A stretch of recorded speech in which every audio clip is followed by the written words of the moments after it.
उत्तर प्रदेश और बिहार में गंगा नदी में सब मिलने का सिलसिला कायम रहना आघातकारी है।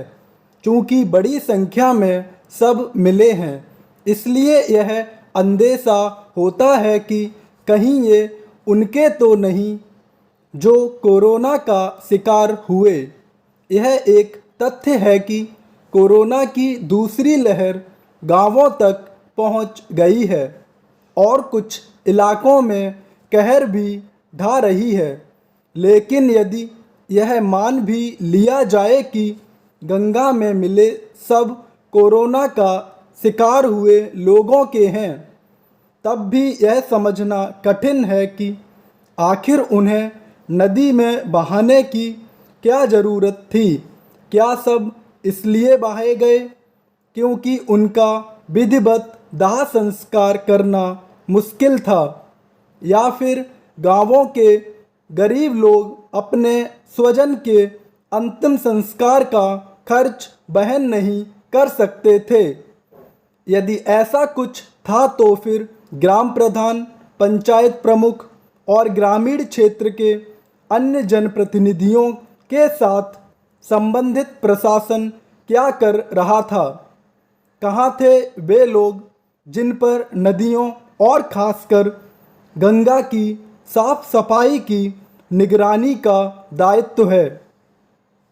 आखिर नदियों को पूज्य मानने वाले ग्रामीणों के मन में यह क्यों नहीं कौंधा कि वे इस तरह सब बहाकर घोर अनर्थ कर रहे हैं और इससे उनकी और उनके क्षेत्र के साथ देश की भी बदनामी होगी?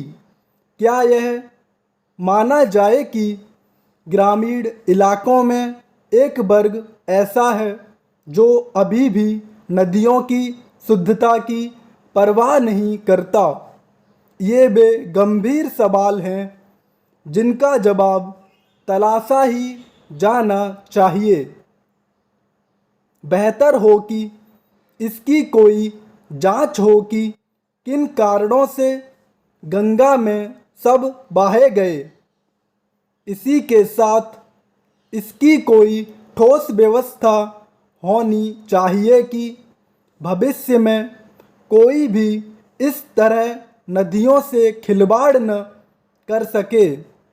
यह ठीक है कि कुछ ग्रामीण इलाकों में शवों को नदियों में बहाने या फिर उनके तटों पर दफनाने की परंपरा है, लेकिन कम से कम अब तो सबको यह समझ आ जाना चाहिए कि यह एक खराब और बेहद हानिकारक परंपरा है।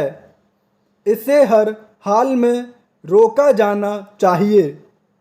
एक ऐसे समय और भी जब नदियों को दूषित होने से बचाने के लिए व्यापक अभियान चलाए जा रहे हैं। परंपराओं या फिर मजबूरी के नाम पर नदियों को दूषित नहीं होने दिया जा सकता। बेहतर हो कि जिस तरह उत्तर प्रदेश और बिहार की सरकारें चेतीं, उसी तरह अन्य राज्य सरकारें भी चेतें, क्योंकि इसकी आशंका है कि इस तरह का काम अन्य जगह भी हो सकता है।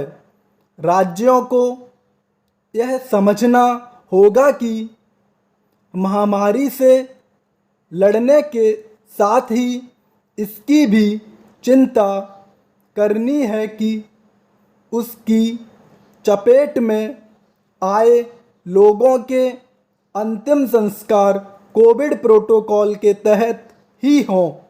स्टॉप।